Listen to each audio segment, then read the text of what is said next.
200 ರೂಪಾಯಿ ನೋಟು ಗರಿ ಗರಿ ನೋಟಿದ್ದು ಮಕ್ಕಳದ್ದು ಇಬ್ರದ್ದು ಸ್ಯಾಲ್ರಿ ಆಗಿತ್ತು ಅವತ್ತು. ಎಟ್ರಿ 50,000 ರೂಪಾಯಿ ಸ್ಯಾಲ್ರಿ ಆಗಿತ್ತು. 500 ನೋಟ್ ಹಿಂಗೆ ಎಣಸಾಕತ್ತಿದ್ದ. 500 ನೋಟ್ ಎಣಸ್ಲಾಕತ್ತಿದ್ದ. ಅಲ್ಲೋ ಇದೇನು ಕುತ್ತಿ ಹೋಗೋ ನಡಿ ಅಂದ ಶಿಷ್ಯ ಅಂತಾನ. ಯಪ್ಪ 500 ನೋಟ್ ಚಲೋದ, ಇವು ಎಣಸಾಕತ್ತೀನಿ ಹೆಂಗೆ ಬಿಟ್ಟು ಬರಲ್ಲ. ಅಲ್ಲೋ ಮುಂದೆ ಮಕ್ಕಳು ವಿದ್ಯಾವಂತರಾದ ಬಳಿಕ ನೌಕರಿ ಆದ ಬಳಿಕ ಬರ್ತೀನಿ ಅಂಥೇಳಿ ಸೇವಾ ಮಾಡಿ ನಡಿ, ಗುರುವಿನ ಸೇವಾ ಮಾಡು, ಹೋಗೋಣ ಬಾ. ಎಲ್ಲಿಯಪ್ಪ ಕರಿಬೇಡ, 60 ವರ್ಷ ಆಗ್ಯದ. ಯಪ್ಪ ಒಂದು ಆಸೆ ನಂದು, ಒಂದೇ ಒಂದು ಆಸೆ. ಏನು ಆಸೆ ಹೇಳಂದ್ರು ಗುರುಗಳು? ಯಪ್ಪ ಮಕ್ಕಳಿಗೆ ಚಂದ ಚಲೋ ನೌಕರಿ ಸಿಕ್ಕದ, ಚಲೋ ಸ್ವಸ್ತ್ರ ಸಿಕ್ಕಿಬಿಟ್ರೆ ನಂದೇನದ ಹೇಳಪ್ಪ, ಏನಾದ ಬರದ ಅಂದ. ಚಲೋ ಸ್ವಸ್ತ್ರ ಸಿಕ್ಕರೆ ಬರ್ತೀಯೇನು? ಅಪ್ಪ ಎಂಥ ಮಾತು ಹೇಳಕತ್ತೀನಿ, ಸ್ವಸ್ತ್ರ ಸಿಕ್ಕ ಬಳಕೆ ನಂದೇನದ ಈ ಮನೆಯಾಗ ಮುಗೀತು, ಬರ್ತೀನಿ ಸೇವಾಕ್ಕೆ. ಶಿಷ್ಯ ಅಂದ. ಆಯಿತು ತಥಾಸ್ತು ಅಂತಾರೆ ಗುರುಗಳು. ಕನ್ಯಾ ಹುಡುಕಿ ಸಾಕಾಗಿತ್ತು. ತಥಾಸ್ತು ಅಂದಾಗ ಗುರುವಿನ ಕೃಪೆಯಿಂದ, ಗುರುವಿನ ಅನುಗ್ರಹದಿಂದ, ಗುರುವಿನ ಆಶೀರ್ವಾದದಿಂದ ಕನ್ಯೆ ಸಿಗ್ತದೆ. 2 ಮಕ್ಕಳಿಗೆ ಸಂತೋಷದಿಂದ ಮದುವೆ ಮಾಡ್ತಾರೆ, ಮದುವೆ ಆಗ್ತಾರೆ. ಮದುವೆ ಆಯಿತು, ಮನೆಯೊಳಗೆ ಚಲೋ ಕಾಲ ಕಟ್ಟಿದ. ಗುರು ಬಂದ. ಗುರು ಬಿಡ್ತಿಲ್ರಿ, ಎಲ್ಲೆಲ್ಲಿ ಶಿಷ್ಯ ಮರೆತಾನ, ಗುರು ಮರೆತಿಲ್ಲ. ಗುರುಗಳು ಬಂದು ಮತ್ತಂತಾರ, ಮನೆಯೊಳಗೆ ಸ್ವಸ್ತಿರು ಓಡಾಡಕತ್ತಿದ್ರು. ಇವಾಗೊಂದು 65 ವರ್ಷ ವಯಸ್ಸಾಗಿತ್ತು. ಭಾಳ ಸಂತೋಷ ಅನಿಸ್ತು ಗುರುಗಳಿಗೆ. ಮನೆ ಕೈಲಾಸ ಆಗ್ಯದಪ್ಪ, ಇನ್ನು ನನ್ನ ಸೇವಾ ಮಾಡಕ್ಕೆ ನೀವ. ಗುರು ಶಿಷ್ಯಗೆಟ್ಟಾದ್ರು ಅಲ್ಲಿಗೆ 65 ವರ್ಷ ಆಗ್ಯದ. ಸೇವಾ ಕರೆದ್ರೆ ಬರುತ್ತಿಲ್ಲ. ಮತ್ತು ಕೊನೆಯದಾಗಿ ಕೇಳ್ತಾನೆ ಮತ್ತೆ ಗುರುಗಳು. ಏನಂತ ಕೇಳ್ತಾರೆ? ಹೋಗೋಣ ನಡಿ ಅಂದಾಗ, ಯಪ್ಪ ಬುದ್ಧಿ ಅದ ನಿನಗ, ಅದನ್ನು ಬುದ್ಧಿ ಅಲ್ಲೋ ಇದು ಹೆಂಗೋ ನಿನ್ನ ವಿಚಾರ. ನೌಕರಿ ಸಿಕ್ಕರೆ ಬರ್ತೀನಿ ಅಂದು ಯಾವಾಗ ಬರಲಿಲ್ಲ, ಮದುವೆ ಆದ ಬಳಿಕ ಮಕ್ಕಳು ಮದುವೆ ಮಾಡಿದ್ರೆ ಬರ್ತೀನಿ ಅಂದು ಯಾವಾಗಿಲ್ಲ. ಯಪ್ಪ ಸಸ್ರು ಮನೆಗೆ ಬಂದಾರ, ಈಗ ಚಲೋ ಬಿಸಿ ರೊಟ್ಟಿ ಊಟ ಮಾಡ್ಬೇಕಪ್ಪ, ನನಗೆ ಆಸೆ ಭಾಳ. ಬಿಸಿ ರೊಟ್ಟಿ ಉಣ್ಬೇಕಂದಾಗ ಮತ್ತು ಬಿಸಿ ರೊಟ್ಟಿ ಊಟ ಮಾಡ್ತಿ, ಮುಂದೆ ಏನಾದರೂ ಆಸೆ ಇದ್ರೆ ಹೇಳಿಬಿಡು. ಇಲ್ಲ ಬಿಸಿ ರೊಟ್ಟಿ ಹುಟ್ಟಿದ್ರೆ ಚಲೋ ಬಿಸಿ ರೊಟ್ಟಿ ಊಟ ಮಾಡ್ತೀನಿ, ಇದು ದೊಡ್ಡ ಆಸೆ ನನಗದ ಅಂತ ಯಾರು ಹೇಳ್ತಾನೆ? ಶಿಷ್ಯ ಹೇಳಿದೆ.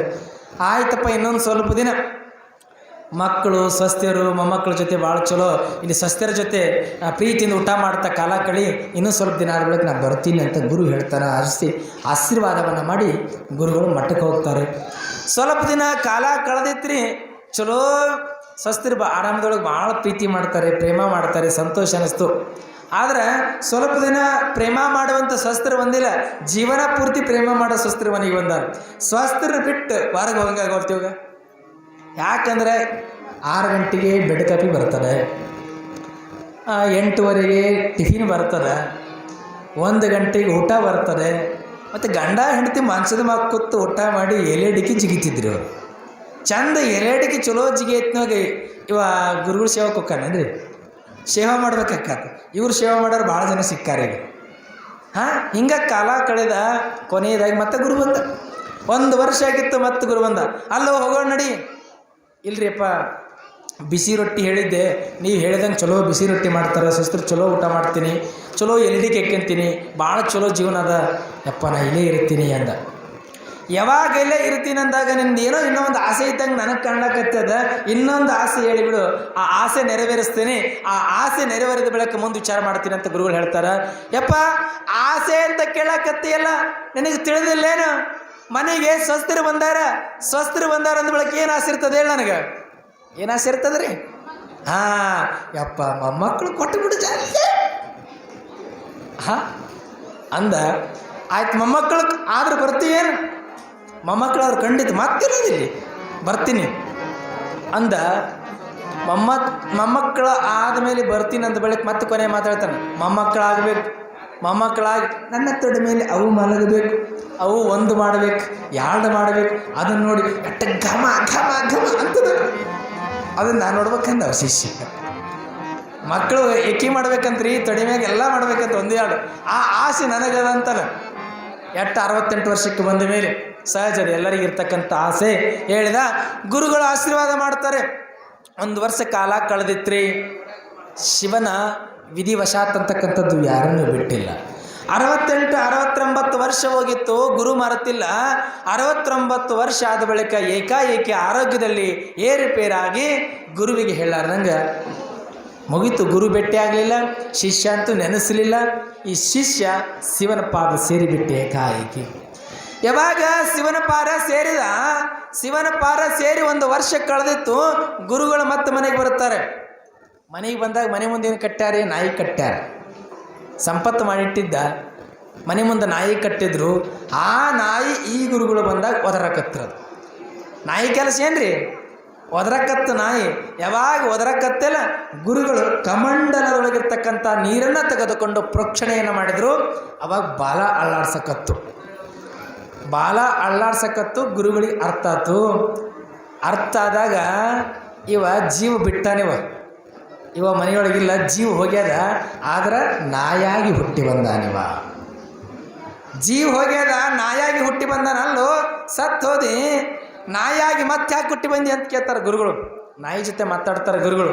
ನಾಯಾಗಿ ಯಾಕೆ ಹುಟ್ಟು ಬಂದೆ ಅಂದಾಗ, ಯಪ್ಪ ಮನೆಯೊಳಗೆ ಸಂಪತ್ತು ಕೂಡಿಟ್ಟೀನಿ, ಮತ್ತು ಮಕ್ಕಳು ಮೊಮ್ಮಕ್ಕಳಿದ್ದಾರ, ಅವನು ಕಾಕೋಂತ ಗೇಟಿನ ಮುಂದೆ ಕೂತೀನಿ ಅಂದರು ಗುರುಗಳು.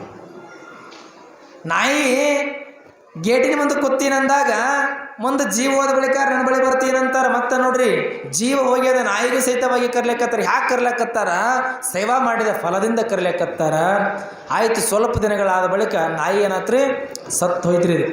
ಸತ್ತು ಹೋದ ಬಳಿಕ ಮುಂದೇನು ಆಗ್ತಾರೆ ಅಂದ್ರೆ ಮತ್ತೆ ಬರ್ತಾರೆ 1 ವರ್ಷ 2 ವರ್ಷ ಬಿಟ್ಟು ಬಳಿಕ. ನಾಯಿ ಬದುಕ್ಯದೇನು ಅದಂತ ತಿಳ್ಕೊಂಡು ಸತ್ತು ಹೋಗ್ಯಾರ ಅಂತ ತಿಳ್ಕೊಂಡು ಗುರುಗಳು ಮತ್ತೆ ಮಠಕ್ಕೆ ಬಂದಾಗ ಈ ನಾಯಿ ಸತ್ತು ಹೋಗಿರ್ತದೆ. ಎಲ್ಲಿಗೆ ಬಂದಾಗ? ಶಿಷ್ಯನ ಮನೆಗೆ ಬಂದಾಗ ನಾಯಿ ಸತ್ತೋಯ್ತು. ಮನೆಯೊಳಗೆ ಹೋಗ್ತಾರೆ. ಮನೆಯೊಳಗೆ ಹೋದಾಗ ಒಂದು ರೂಮಿನೊಳಗೆ 7 ಅಡಿಯ ಘಟಸರ್ಪ ಕುಂತಿರ್ತಾರೆ. 7 ಅಡಿಯ ಘಟಸರ್ಪ ಕುಂತಿರ್ತದೆ. 7 ಅಡಿ ಘಟಸರ್ಪ ಕೂತಾಗ ಯಪ್ಪ ಮಕ್ಕಳು ಮೊಮ್ಮಕ್ಕಳೆಲ್ಲ ಇರ್ತಾರಲ್ಲ, ಆ ರೂಮ್ನೊಳಗೆ ಯಾರೂ ಹೋಗೋದಿಲ್ಲರಿಪ್ಪ. ಈ ನಡುವೆ 7 ಅಡಿ ಘಟಸರ್ಪ ಕೂತಾರ ಅಂತ ಹೇಳ್ತಾರೆ. ಬುಸ್ ಗುಟ್ಟಕತ್ತು ಗುರುಗಳು ನಾಗರ ಹಾವು ಬುಸ್ ಗುಟ್ಟಕತ್ತು. ಬುಸ್ ಗುಟ್ಟು ಅದರೊಳಗೆ ಕಮಂಡಲದೊಳಗಿರ್ತಕ್ಕಂಥ ನೀರನ್ನು ತೆಗೆದುಕೊಂಡು ಮತ್ತೆ ಹಾವಿಗೆ ಪ್ರೋಕ್ಷಣೆ ಮಾಡ್ತಾರೆ ಯಾರೋ ಗುರುಗಳು.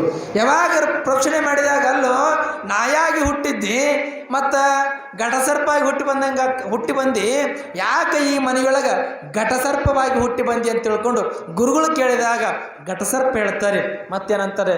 ಯಪ್ಪ ಸಣ್ಣ ವಯಸ್ಸಿನೊಳಗೆ ದುಡಿದು ಸಂಪತ್ತು ಗಳಿಸಿಟ್ಟೀನಿ.